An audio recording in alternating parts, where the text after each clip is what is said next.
Are Burnley victims of a South African curse? Is Alan Pace turning into David Brent? How many airport self-management books has Vincent Kompany read? Does Tony Livesey remember Brian Laws? Are we going to be made to relive this season in Mission to Burnley Series 2? And what do the lads make of Russell Ball's latest attempt at fan engagement? We'll discuss all that and more on this episode of From the Beole End.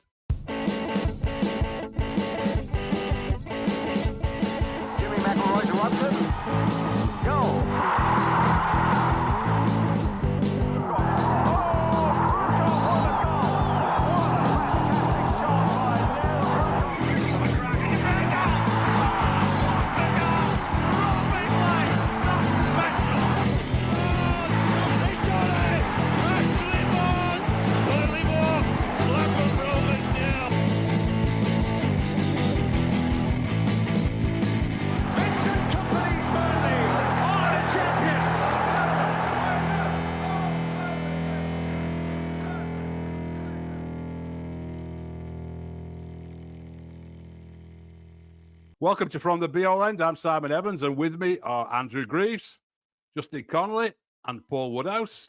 No Chris Borden, I'm afraid, this week, but plenty to get through.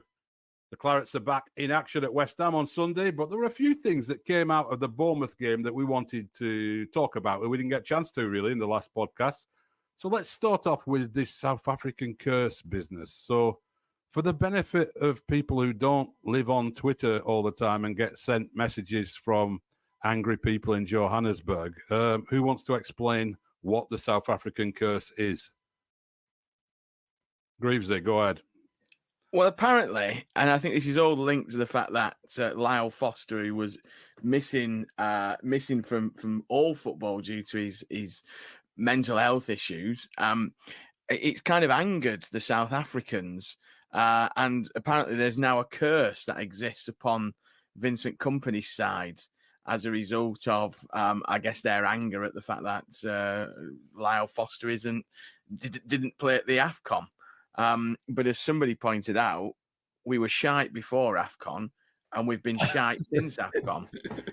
So the curse is pretty much null and void, I think. I think it's a load of baloney. But that's it in a nutshell, isn't it? There's a growing feeling that someone in South Africa has cursed Burnley Football Club.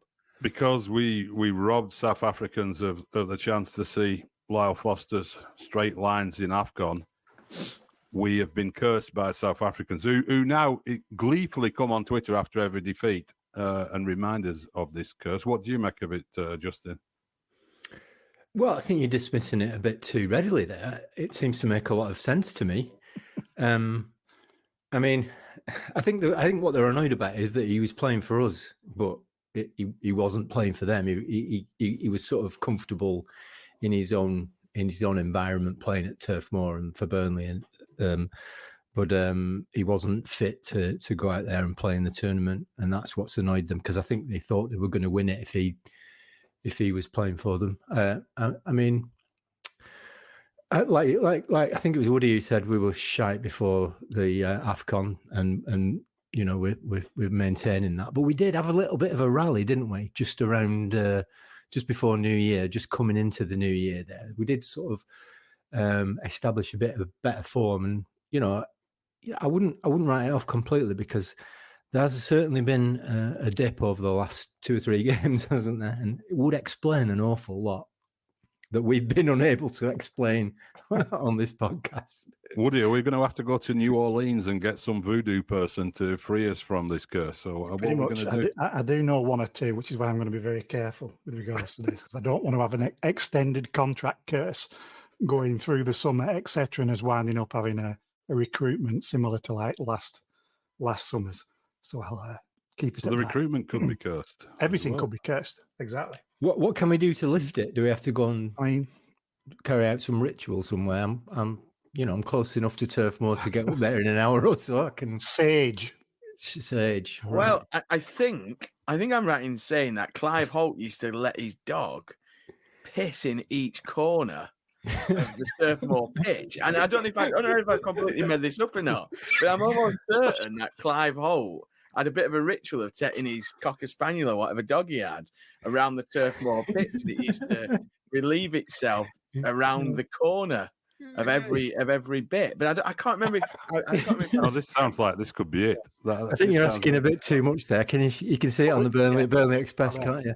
Popular podcast panelist arrested after breaking into Turf Moor to piss in the corners. Well, someone famously conceived a baby apparently in the dugout during Stan Turner's time. That I remember that being in the Burnley Express.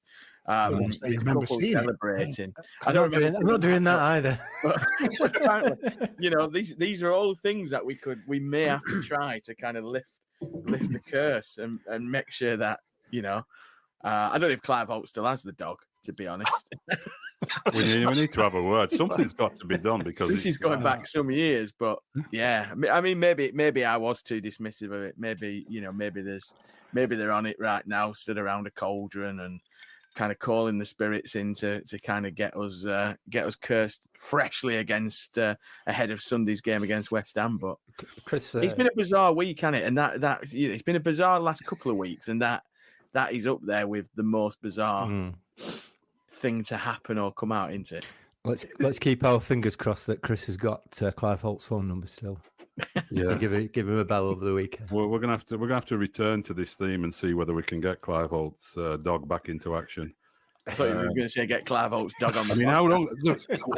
There's been these curses in sports before, hasn't there? Though, I mean, what's the Babe Ruth curse over here, and that lasted nearly a century. Oh, God. That one. I mean, this is. I mean, is there a slightly serious point here though that the club has made a big thing about wanting to expand the brand globally?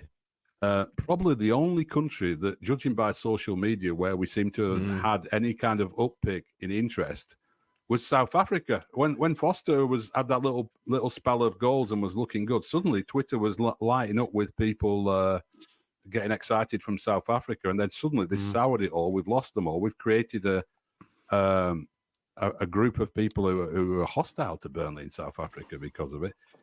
Does anyone? I'm not saying that they're right, but does anyone have any sort of sympathy for those South African fans who look at it and say, you know what, European clubs have always been trying to find ways to get their players out of going to AFCON, and here they are. They tell us he's got problems, he's got mental health problems, and he can't play and all that. And then look at him, he's playing in the Premier League during AFCON. I mean, it's not totally mad what they're upset about, is it? Or am I being too generous to him?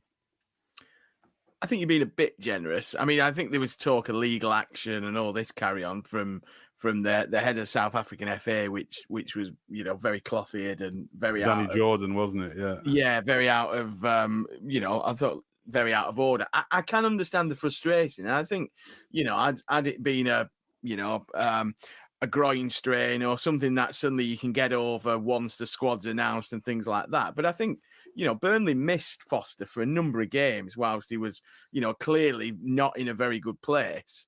And I think Burnley were really honest about it, weren't they? They came out, his family wanted a statement putting out. I don't think we rushed him back. I think there was, genuine concern for his mental health. And I think we, surmised on the podcast that we might not see him again this season. That's how serious it was being portrayed. And he had that time away. So I understand frustrations with, these international tournaments. The Asia Cup's the same as well. I'm sure there's plenty of European-based Asian players who, managed to, wriggle out of a trip over to the Asian Games. So I understand the frustration. I think it's slightly misplaced, especially in this circumstance. This isn't a physical injury where, it's a broken toenail or whatever, and suddenly once the squad's announced and everything's settled down, he's back in the squad. He was out for a good, 6-8 weeks, I think, weren't it? We haven't seen him for a while recently, have we? No, it's yeah, and they didn't actually call him up, did they? There was a conversation with Vincent Kompany, so it's not like they tried to call him up and Burnley didn't send him, which would potentially open the door to legal things with FIFA if you've refused a call up. But he wasn't actually called up. They had a discussion about it. Anyone got anything to add on this one before we move on to more nonsense? Not particularly, no. No, right. The other thing that came out of that Bournemouth game, well, there were a few things really, but one thing that quite a few listeners said they were surprised we hadn't talked about was given that we'd been encouraging our club's chairman to communicate more with fans, there was a bit of a surprise that we hadn't discussed his programme notes.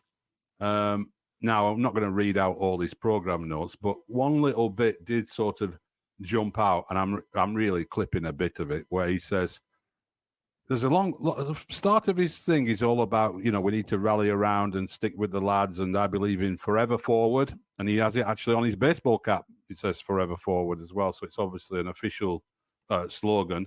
He says, looking back on the history of Burnley Football Club, we've faced difficult times before and shown real resilience. Week in, week out, we need to be showing that resilience again now, in unity. Elsewhere, it's been a busy week at the club. We announced the news that Travis Matthew are a new leisure and lifestyle partner, a relationship we've been working on for some time. Justin, what do you make of Mr. Pace's rallying call? It's inspirational, isn't it? I felt so much better after reading that about everything that's going on. It's just a bit cloth-eared, isn't it? It's just a bit... I mean, you do wonder sometimes with these things whether they've actually written them. I'm sure he must have at least read it and approved it. And it's just a box ticking exercise, that, isn't it? You got to get a mention of the new sponsors in. It's probably part of the deal, isn't it? But sat there, having travelled, having paid for the ticket and the car parking and the petrol, you open your programme and you read that. Given the circumstances that we're in, it's not going to make anybody feel any better, is it? Let's put it that way. What do you make of these announcements, these partnership announcements? It's, I mean, especially that one, correct me if I'm wrong, but it was like one paragraph of, come on, let's get behind the lads, and then 3 paragraphs of, come on, let's get behind Travis Matthews and go and buy a shirt down at Dick's or whatever, and they just seem to be, there seems to be more news around that kind of stuff as opposed to what's going on legitimately with the club. It seems to be more with regards to who we're partnering with, etc. And we'll never, invariably, when you look at the dude perfects of this world, we'll may not see or hear of them after that particular announcement. So there's been a few like that, hasn't there, Greavesy? Yeah. Like a few announcements of these partnerships, and then they don't seem to be partners anymore, or we don't hear anything more about them. Yeah, I mean, they're always really exciting as well. So I don't know if the kind of excitement is so great when they sign that we never reach those heights. I mean, everything down from there. I genuinely thought Travis Matthew might be some kind of American left back who you and Woody might be able to tell us you'd seen at MLS or something. But I have to be honest, I've never heard of them. As far as I can see, they're a golfing brand. I don't know if ALK have got the sports mixed up, and it's, Burnley Golf Club they've partnered up with for an exciting partnership, and it's it's them who's getting the Travis Matthews treatment. But yeah, it's just a load of, and they do. I remember doing a bit of freelance work and being meat in the room at Manchester City Academy ground because they were announcing some pharmaceutical company as the Asian pharmaceutical partner, and City were basically bringing this MD over, and they wanted basically loads of journalists there, and I got paid 350 quid to sit there and ask questions along with a couple of other Northwest journos, freelancers. It's just a load of shite, isn't it, really? I mean, I can't imagine Burnley fans paying 100 quid for a polo shirt or whatever Travis Matthews, Taylor Wimpey, whatever they're called, are knocking him out at. But listen, if it's exciting for Alan, then we should all be excited, shouldn't we? Full disclosure, I do have a Travis Matthews shirt, which I will wear on the next podcast. Oh, the level of quality that they're churning out. They're not just some shit, Are they good? Are they decent? As golf shirts go, they're all right, yeah. You get one, and they look quite nice as well. I'll reserve judgment. It's an exciting development, and it's a chance to team up with a globally recognised brand as we expand our offering in this area. Oh, what does that golf mean? Shirts. I'd never heard of him. I'll be honest, I'd never heard of him. No, me neither.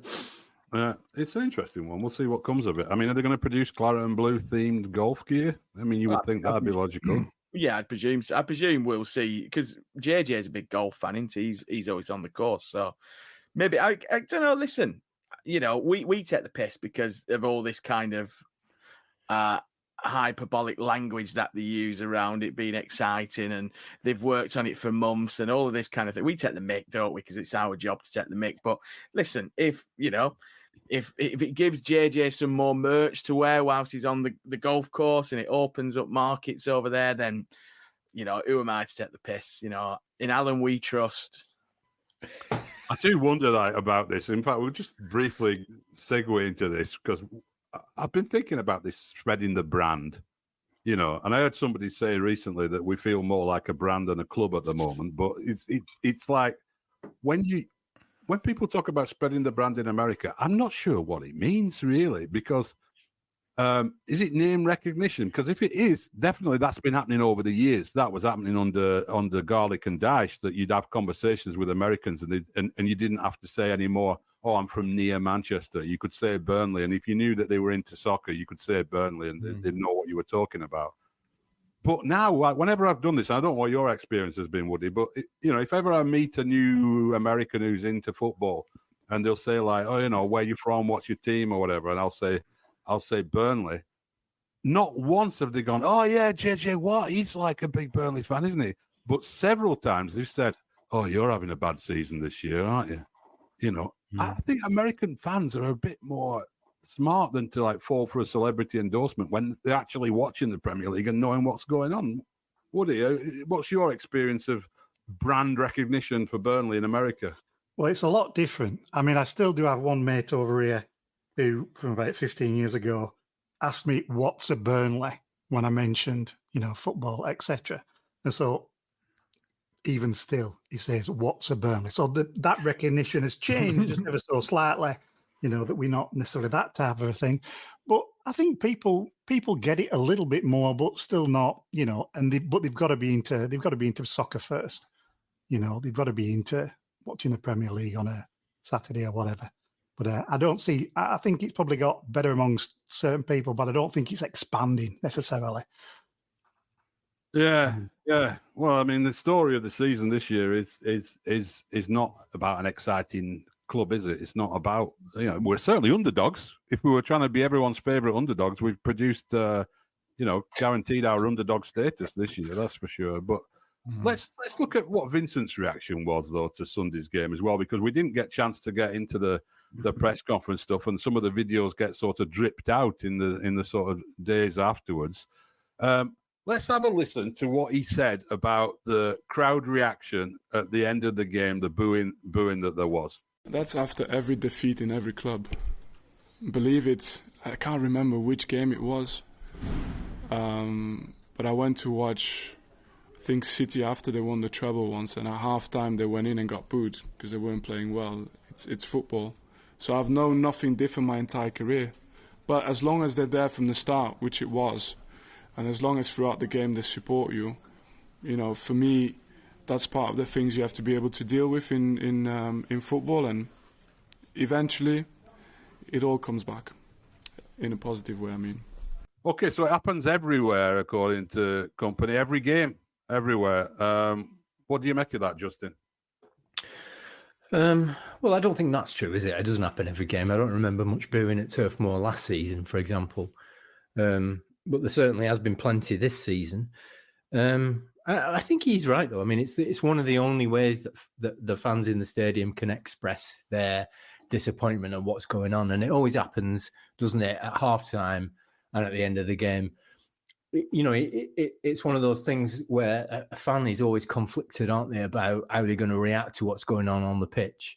You want to still support the side even when things are going badly, but you also want to express the disappointment. I think the moments when the players are on the pitch and the management and the coaching staff are on the pitch, but the game is not going on, are the moments that people choose to express that disappointment.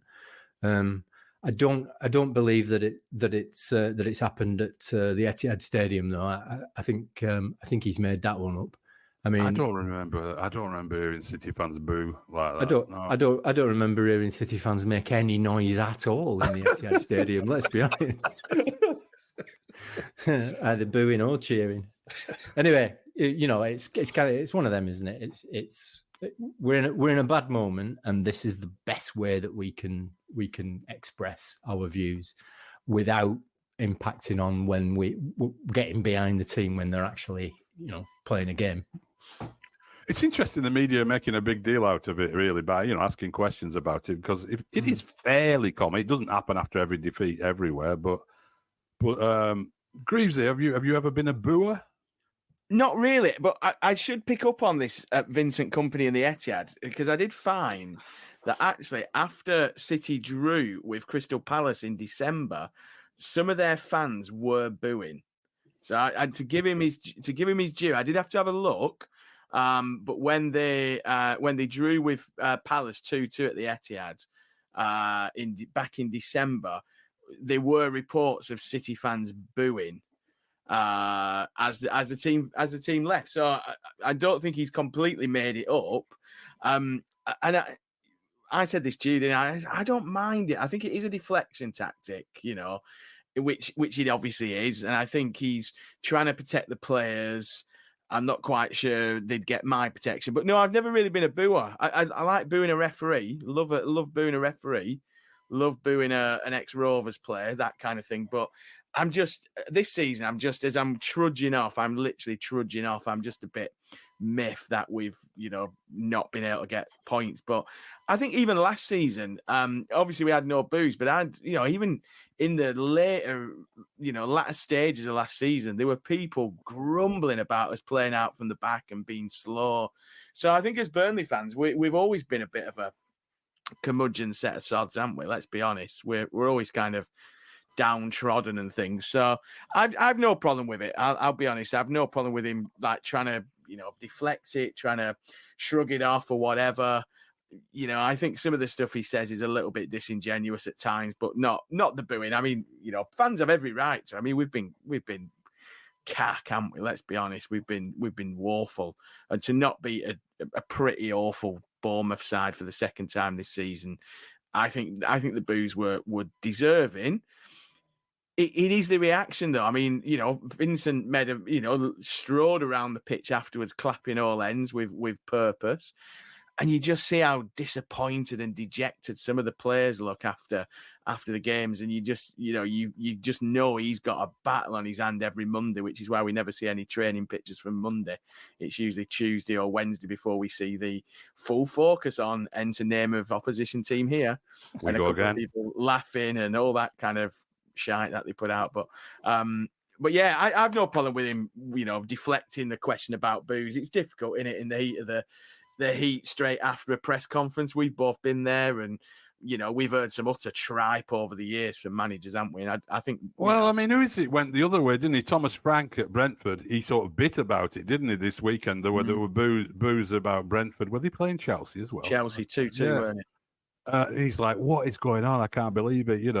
What kind of supporters are these and all that kind of. So he hasn't been in that way. Yeah, I mean, Moyes did it as well. Like, I mean, West Ham fans are the weirdest set of fans going. I mean, they're kind of flying relatively high in the Premier League table. He won a European trophy last season. I mean, who else is going to get West Ham to the levels Moyes has got them to? So, I mean, some managers deserve, I think some managers deserve a bit more respect. Thomas Frank and Moisey, quite rightly bit. I think Vincent's done it the right way. There's no point in him biting. He's under pressure.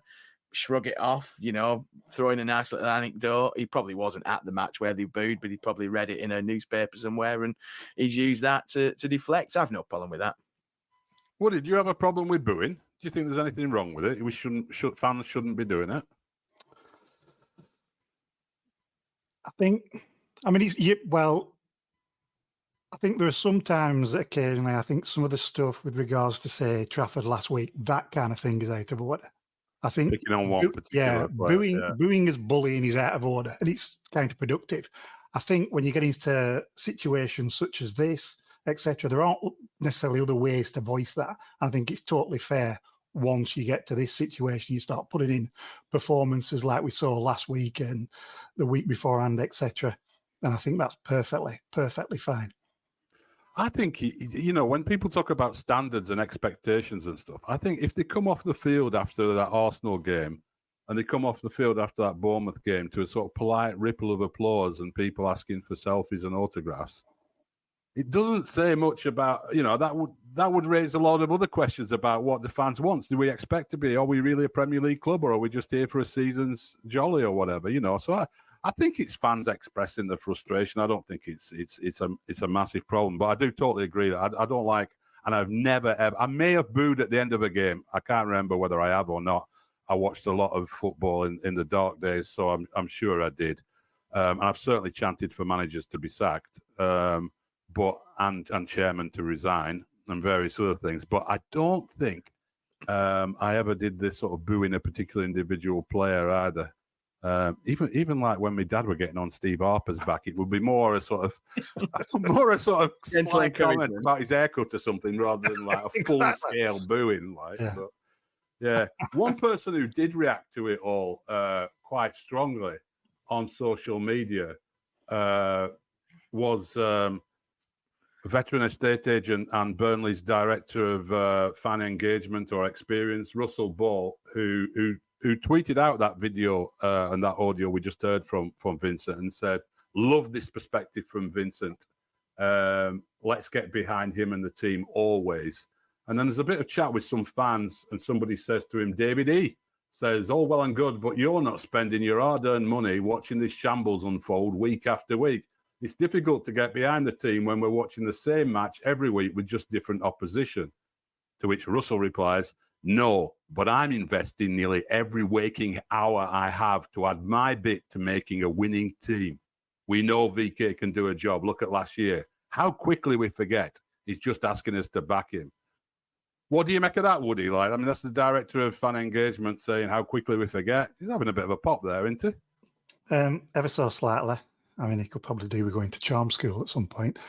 But I think it speaks to this level of disconnect that we're talking about. And going back to some of Vinny's comments as well, it's all well and good them saying, well, we understand this from our perspective because I played at City, etc. What's missing is them understanding it from the fans' perspective.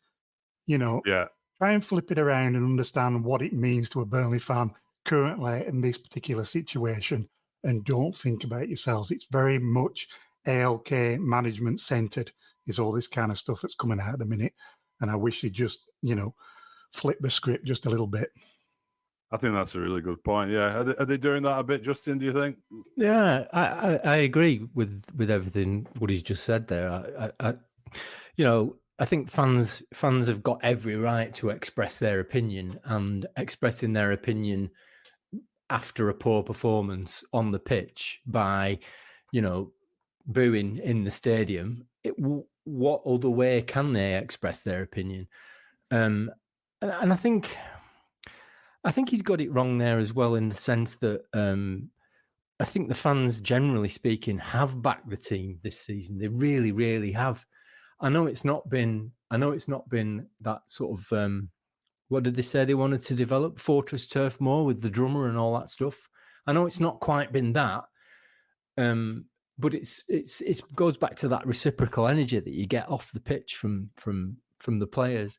I don't think there's been a game where maybe a couple of occasions where the team has shown something and the fans have reacted to it, and there's been that kind of build of an atmosphere in the stadium. Perhaps the second half against Villa comes to mind, but that was very quickly. That particular balloon was burst very quickly by them giving away another stupid goal, wasn't it? So it's a reaction to what's going on. It's not that the fans are sitting there thinking, we don't want the club to do well. It's not, it's not that we don't want them to win. We do, but they've got to give us something for us to feed on. That energy needs to be developed by the players on the pitch, and that has just been so sorely lacking. So I think for him to have a pop at the fans is a little bit misguided, and I think the fans would have every right to be very disappointed by those comments, because we are paying our money, we are turning up. The stadium is full every game, and you sit there and the atmosphere before the game sort of builds, and the fans are even now up for it. They want to see a performance, they want to see a reaction, they want to see it. They're there and they're ready for it. but we're just not getting that. Nobody's lighting that blue touch paper on the pitch. They're just not doing it. And that's why the atmosphere is as flat as it is.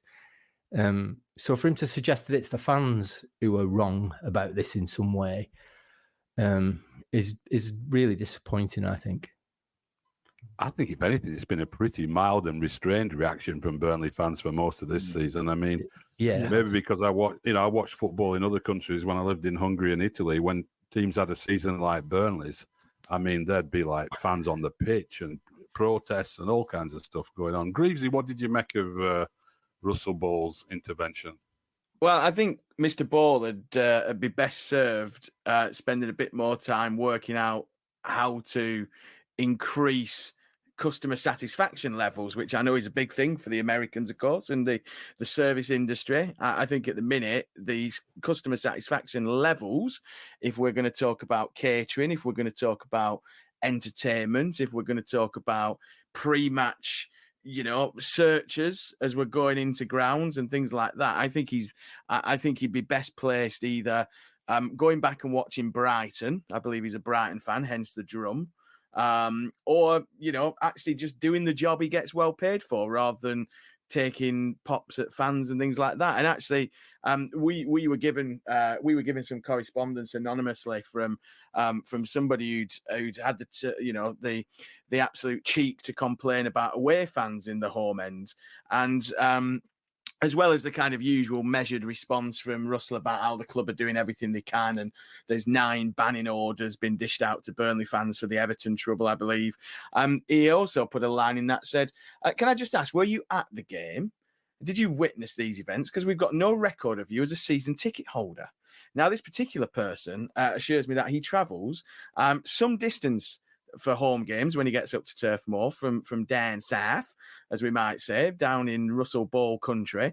And I just think it just shows a real arrogance and a real kind of, disrespect really for fans who, don't live close, don't have season tickets, but actually still spend a lot of their hard-earned money paying inflated match day prices, let's not forget, and then spending on the travel costs to travel, 350, 400 mile round trips, to then be told when you've raised a legitimate concern, were you at the game? No, I was sat at home watching it on a fucking illegal stream and noticed some Twitter conversation about trouble, so I thought I'd piss you off by writing to you. You know what I mean? What did he think? What kind of accusation? Experience. And I tell you another thing, right? I'm getting all Ricky Tomlinson as Mike Bassett here. I tell you another thing. We invented football. No, we didn't. But he's got 2 other people working under him. We saw the minutes of the last what's it called? The fan advisory board. And amazingly, there's also a fan experience manager under the fan experience director. I presume that's Tommy Cannon. And then probably Maurice Rumbleweed is the intern. There's also an intern. They've got 3 people working on fan experience, and the experience is shite. I mean, I think it's time to pack up and go home. I mean, the halftime entertainment was marginally better as 4 kids tried to get a football through various holes in a canvas football goal to win a year's free leisure membership at St. Peter's or Paddy and Baths. Now, I didn't even know Paddy and Baths was still going, I have to say. There we go. Maybe it isn't. We've scrapped the Rose and Bowl Carvery voucher, but the whole thing is just absolutely rancid at the minute.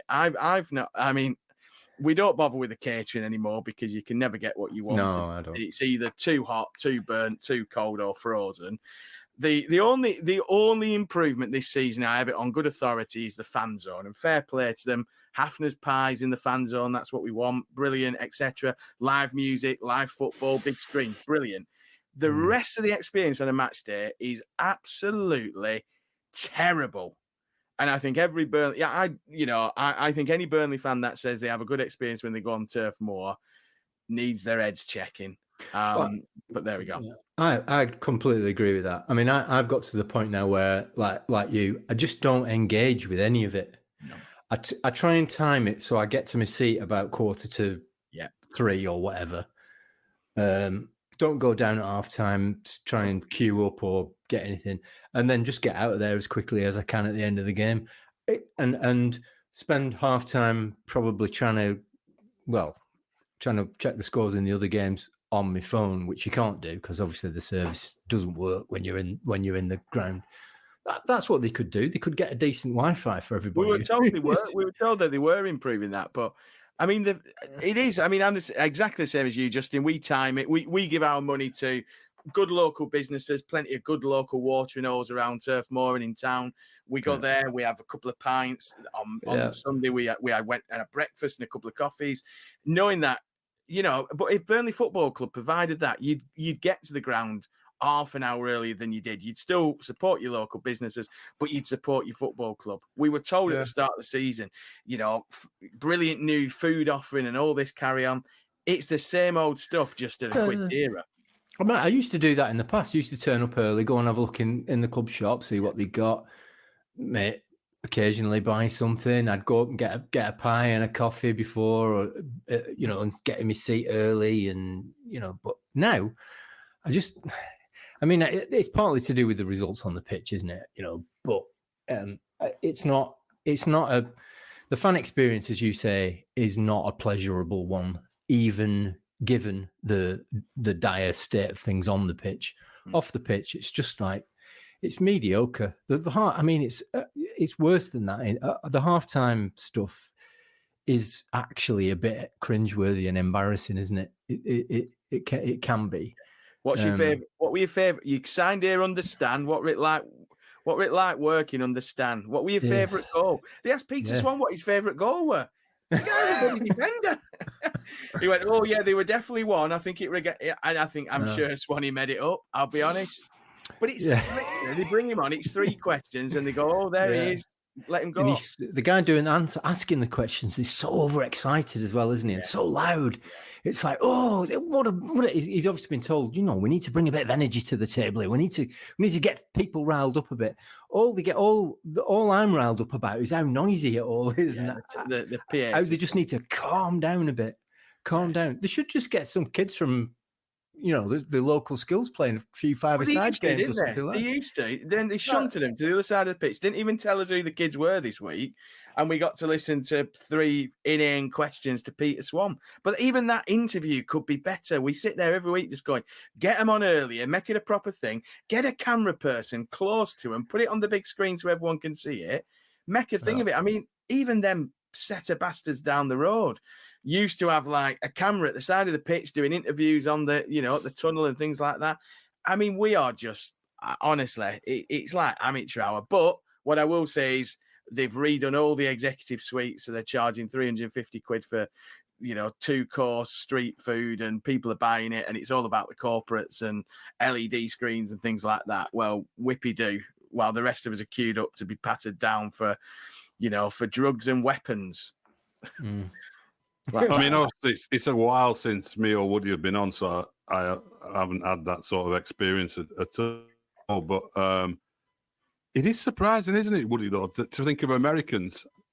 You would think that one thing Americans would be good at, having been at, I've been at sports stadiums all over the country for different sports and stuff. The fans are pretty well looked after in most of these places. There's never a problem getting any food, that's for sure. I mean, there's, one of the first events I went to over here was a baseball game at the Florida Marlins, as they were then called.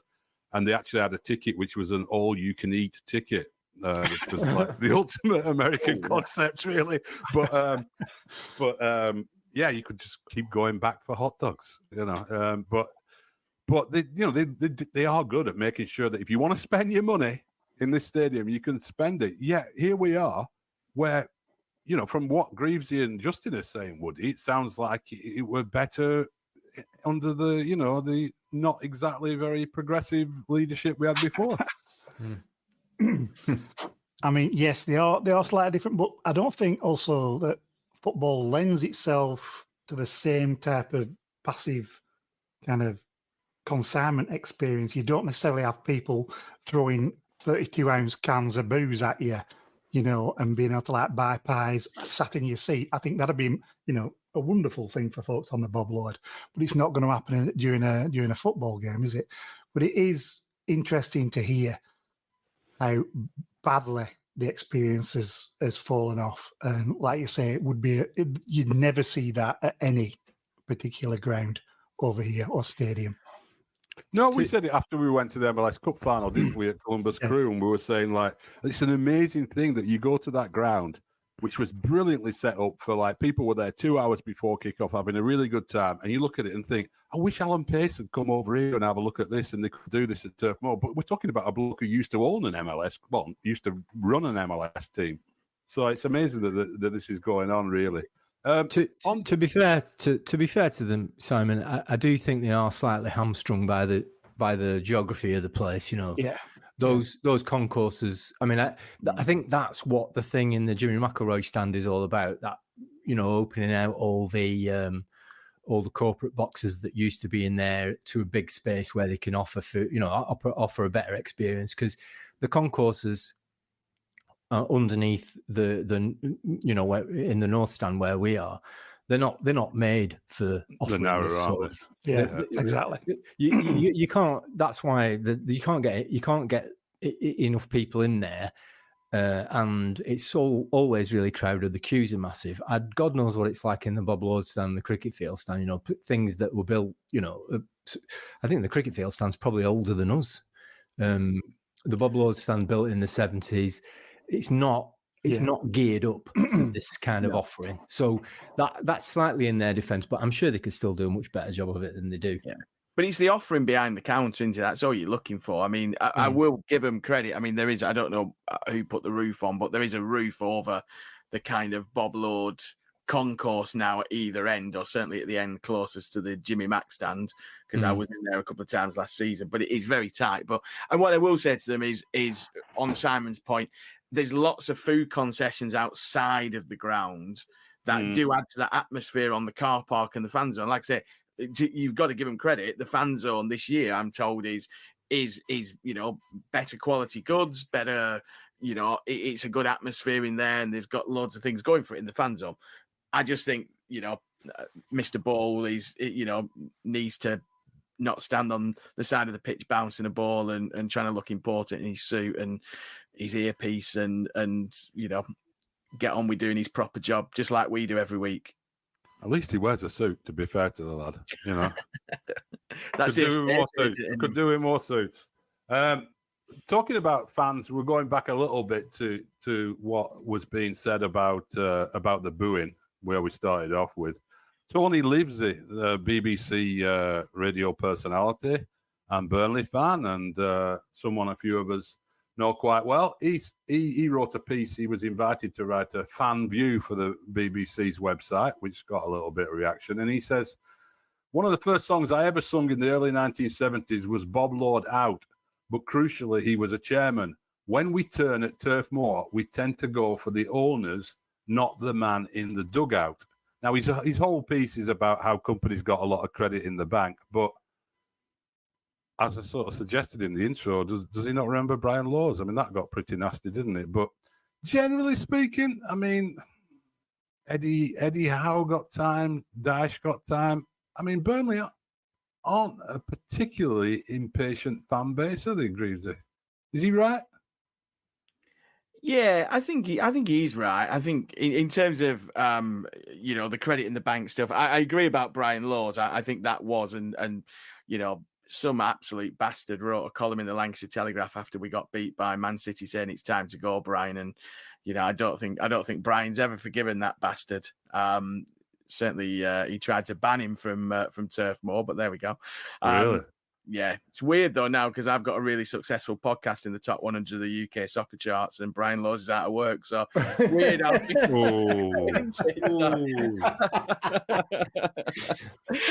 but yeah, I think I don't know. These fan review pieces are always a bit weird, aren't they? I know somebody else, Natalie Bromley from No Nay Never, wrote one a couple of weeks ago, and that got a reaction as well. And I think you're on a bit of a hiding to nothing when you write these columns, aren't you? Because I think if you try and, as I think Natalie did, try and kind of sum up what she felt was the feelings of the whole fan base, you're always going to get a lot of people saying that's not my views and things like that. And I think they come from a really genuine place, don't they? I think they come from. I thought it was good, Natalie's piece, yeah, but she got pelted because people said she's not speaking in the name of the fans. Yeah, exactly. And I think they were both good. I think they were both well written. I think they both set aside.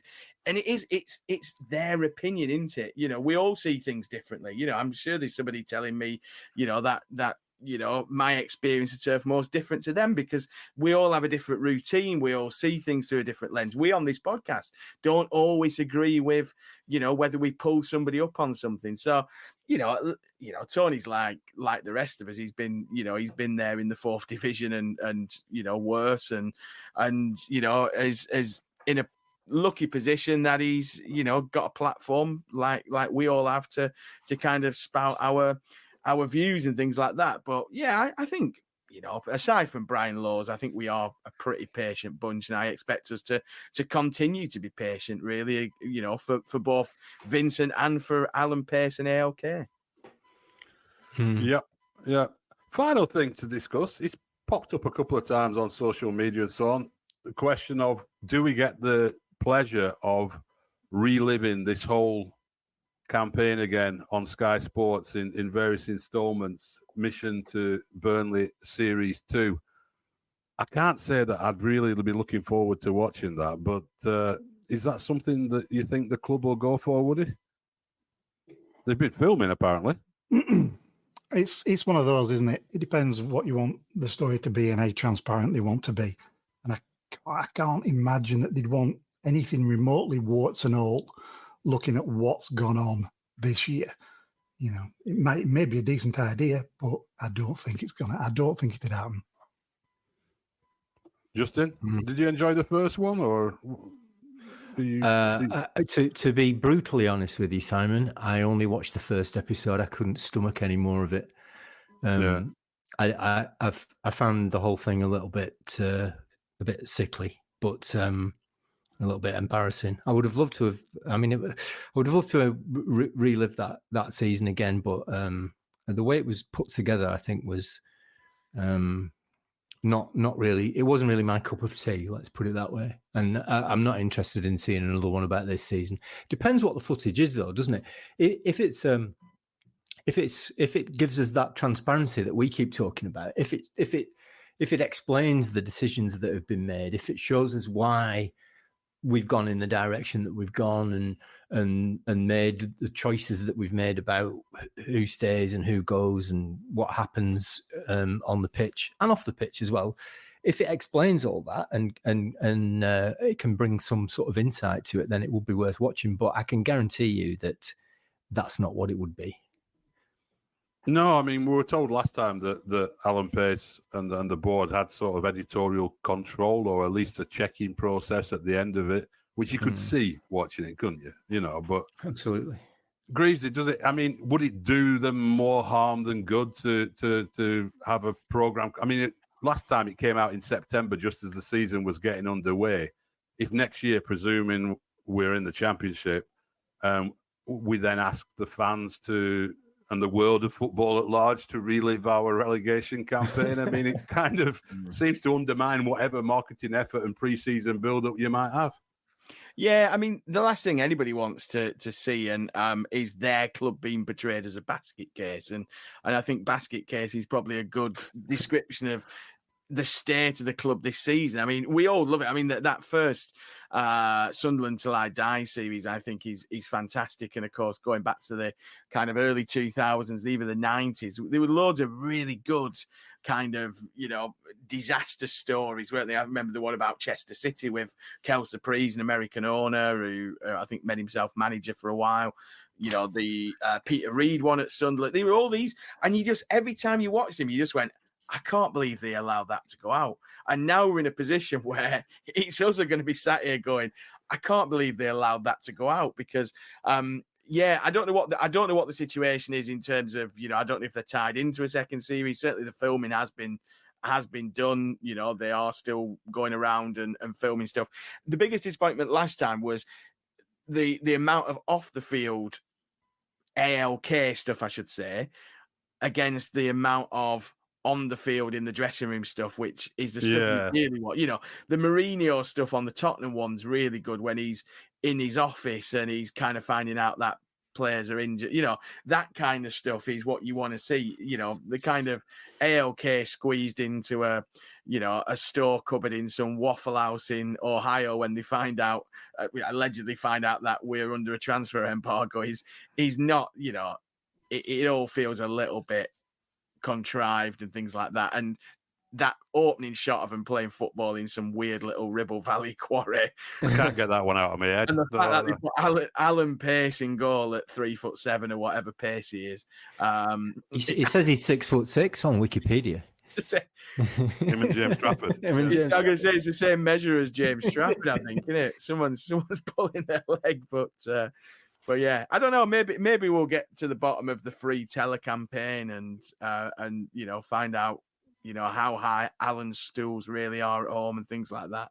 But I don't know. It's for me. I'd watch it because I'm a bit of a sadist like that. But I'm not sure it's one that we'd want the world to see if we're gonna, you know, get promoted and want to start attracting bigger names than we've got now. I don't think it'll work in our favour.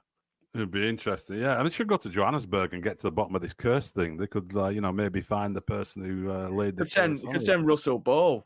I'm sure he's a great chief negotiator with the African curse people. Right. Well, jolly good. West Ham United. Shall we just finish with not predictions, but any thoughts about this West Ham game? I mean, we've basically ignored it this week because we can't just keep doing a podcast every week saying, "Well, we're going to lose." But Woody, we're going to lose. Is there going to be a silly game like when we went down under Brian Laws? We beat Spurs 4-1. Yes. Yep. Yeah. In the midst of like going down. Would you a silly one or is it just going to just grind on like this? There has to be, hasn't there? It'd be it really would be like the bad cherry on the top of a really shit cake, wouldn't it? If you didn't have that really bizarre result. And as soon as we find out we're going down, that's when we'll get it. We'll play like fucking champions for the last 6 games of the season, and we'll look exquisite, and you know, we'll all claim we're coming back up again. That's exactly what'll happen, hopefully. Yeah, and there'll be some player who's been ignored who'll do really, really well in that game, and then for decades to come, it'll be if we'd have played Muir. Yeah, we would have stayed up. That year, you know. I think we're getting to it on Sunday. I'm going to throw it out there. Sorry, go on, Greasy.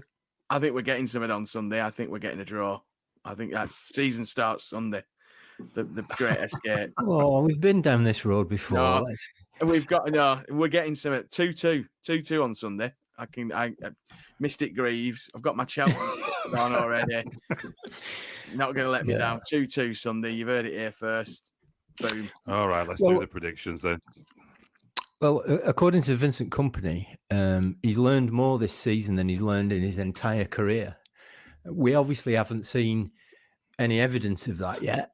So I feel it might all come to fruition this weekend, and he's going to preside. He's going to finally, all the little pieces are going to slot into place. So all the learnings from all the beatings that we've had this season are going to all culminate in a 4-2 victory for the mighty Clarets. It's got to. We've not seen any evidence of this learning so far, so now is the time. 3 in midfield: Cullen, Brownhill, Berg in midfield. 4-3-3. Happy days. Draw. Woody, what's your prediction? 0-0. Well, that would be a result, wouldn't it? That would be a shocker. That'd be progress. That'd be progress. Yeah, I'd take a 0-0. Exactly. Yeah. And before we go, Greavesy, tell us about Tour de Vinny. All right, we're doing that. Yeah, so there's 5 or 6 of us are doing a cycle. We kind of came up with the idea before the season went south that we were going to celebrate Vincent Kompany and raise money for some charities. So we're cycling from Anderlecht's ground in Brussels in end of April, and we're going to cycle back to Turf Moor via Mechelen, which used to be Stephen Defoe's club, and Breda and Rotterdam and Ghent, ferry back to Hull, and then Hull to Leeds United's ground, just because it's a nice drop-off point, not because Vinny ever played there or played for them. And then stopping off at Manchester City on the way back to Turf Moor in time for the Newcastle game, where we will, I'm sure, secure our Premier League survival, having been on a mad run between now and then. And we're raising money for 3 charities, yeah. So Barry Kilby, prostate cancer appeal, Andy's Man Club, and BX Brussels, which is Vincent Company's charity in Brussels that does a lot of work around inclusion and sport and mental health and physical health and things like that. So yeah, it should be good fun. I've not touched my bike since October, and I've got about 6 weeks to learn how to pedal again, so it should be fun.